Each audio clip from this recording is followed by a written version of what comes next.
Praise the lord. దేవుని పరిశుద్ధ నామానికి మహిమ కలుగును గాక. సర్వోన్నతుని కృప అనే కార్యక్రమాన్ని వీక్షిస్తూ దేవుని మాటలు ఆలకిస్తున్న మీ అందరికీ నా హృదయపూర్వక వందనాలు, శుభాలు తెలియజేస్తున్నాను. ఈ దినము కొరకు ఏర్పాటు చేయబడిన దేవుని వాగ్దానము యోహాను సువార్త 10వ అధ్యాయము 11వ వచనము. నేను గొర్రెలకు మంచి కాపరిని, మంచి కాపరి గొర్రెల కొరకు తన ప్రాణము పెట్టెను. దేవుని నామానికే మహిమ కలుగును గాక. ఈ వాగ్దానం వింటున్నటువంటి మీ జీవితాల్లో నా ప్రభు అద్భుత కార్యాన్ని జరిగించునుగాక. ప్రియ ఆత్మీయ సహోదరి సహోదరులరా, ఆయన అంటూ ఉన్నారు, నేను గొర్రెలకు మంచి కాపరిని అని. గొర్రెలను కాచేటువంటి ఆ కాపరి గొర్రెలను ఏ విధంగా చూస్తాడండి? ఎక్కడైతే మంచి ఆహారము దొరుకుతుందో అక్కడ మేపుతూ ఏ ప్రమాదం వాటికి సంభవించకుండా ఎంత జాగ్రత్తగా గొర్రెలను చూసుకుంటాడు. ఈరోజు మనము ఆయన మేపే గొర్రెలుగా ఉండటానికి ఇష్టపడితే గనక మనల్ని పోషించడానికి, మనల్ని రక్షించడానికి దేవుడు సిద్ధంగా ఉన్నాడు. బైబిల్లో కొన్ని విషయాలు అలంకరణ రూపంలో చెప్పబడ్డాయి. 23వ కీర్తనలో కూడా దావీదు గొర్రెల కాపరి, గొర్రె అని ప్రస్తావించి మాట్లాడడం మనం చూస్తూ ఉన్నాం. ఈ రోజు అదే మాటను దేవుడు జ్ఞాపకం చేస్తూ మన జీవితాలను ఉద్దేశించి ఆయన మాట్లాడుతూ ఉన్నారు, నేను గొర్రెలకు మంచి కాపరిని అని. ఈరోజు దేవుని యొక్క వాగ్దానం మన జీవితంలో నెరవేరాలని అంటే మన స్వభావము గొర్రెల వలె మారాలి. చాలా మంది అనుకుంటూ ఉంటారు, నా ఇష్టానుసారంగా నేను జీవిస్తే దేవుడు నన్ను దీవించేస్తాడులే అనుకుంటూ ఉంటారు. కానీ ఎంత మాత్రమూ కాదండి.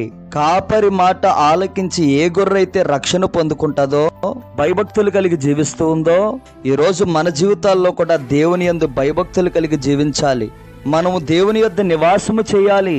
మనము దేవుని యొక్క మాటకు లోబడాలి. అప్పుడే మన జీవితంలో ఒక గొప్ప రక్షణను మనం చూస్తాం. ఒక మంచి సంతోషకరమైనటువంటి జీవితాన్ని చూస్తాం. ఈరోజు చాలా మంది జీవితాల్లో కాపరి లేని జీవితాలు అయిపోయాయి. కాపరి లేని బ్రతుకులుగా బ్రతుకుతూ ఉన్నారు. ఎందుకనంటే ఇష్టానుసారముగా బ్రతుకుతున్నారు కాబట్టి. కానీ దేవుడు ఏమని చెప్తున్నాడో తెలుసా? నేను గొర్రెలకు మంచి కాపరిని, మంచి కాపరి గొర్రెల కొరకు తన ప్రాణమును పెట్టెను అని. ప్రాణానికి తెగించి కాపరి ఏం చేస్తాడు? గొర్రెలను కాపాడుకుంటాడు. యేసుక్రీస్తు ప్రభువారు 2026 సంవత్సరాల క్రితం మన కొరకు ఆయన ప్రాణాన్ని విడిచిపెట్టాడు. ఈ రోజు అది మనం అంగీకరించుట ద్వారా, నమ్మి ప్రార్థించుట ద్వారా, దేవుని నమ్మి యథార్థంగా జీవించట ద్వారా అపవాది ఎంత మాత్రము మన యొద్ద నివాసము చేయలేడు. ఎందుకనంటే నివాసం ఎక్కడుంటుందో తెలుసా? ఎవరైతే దేవునికి దూరంగా బ్రతుకుతారో, ఎవరైతే లోకానుసారముగా జీవిస్తారో, ఎవరైతే పేరుకి క్రైస్తవులమని చెప్పుకుంటారో, నిజమైన ఆరాధన ఎవరి జీవితంలో అయితే ఉండదో వాళ్ళ దగ్గరే వాడు నివాసం చేస్తాడు. నమ్మకంగా ప్రార్థించే వారి దగ్గర, నిజముగా దేవుణ్ణి ఆరాధించే వారి దగ్గర వాడి నివాసము చేయలేడు. అందుకని యేసుక్రీస్తు ప్రభువారు అనేక ప్రాంతాలు సంచరిస్తూ ఉన్నప్పుడు అపవాది వచ్చి ఆయన పాదాల మీద పడిపోయి బ్రతిమాలి ప్రార్థించేవాడట. ఈ రోజు ఎక్కడి నుండి దేవుని యొక్క వాగ్దానాన్ని వింటూ ఉన్నావో, దేవుని యొక్క సంపూర్ణ రక్షణ నీకు రాబోతూ ఉంది. దేవుని యొక్క కృపా కనికరము చేత నువ్వు నింపబడబోతూ ఉన్నావు.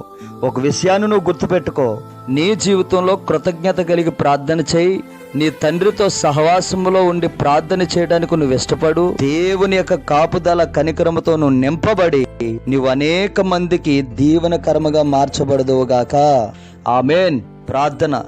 కృపా సత్య సంపూర్ణుడా, దయగలిగిన మా తండ్రి, నీకు స్తోత్రాలు. ఈ దినము కొరకు ఏర్పాటు చేయబడిన ఈ వాగ్దానాన్ని బట్టి మేము ప్రార్థిస్తున్నాం. ఎంతమంది అయితే ఈ వాగ్దానాన్ని వింటూ ఉన్నారో, ఈ ప్రార్థనలు ఏకీపిస్తున్నారో, ప్రతి ఒక్కరిని మీరు జ్ఞాపకం చేసుకుని ఈ వాగ్దానాన్ని వారి జీవితంలో స్థిరపరచమని యేసు నామమున అడిగి పొందుకొనుచున్నాము తండ్రి. ఆమేన్. Praise the lord.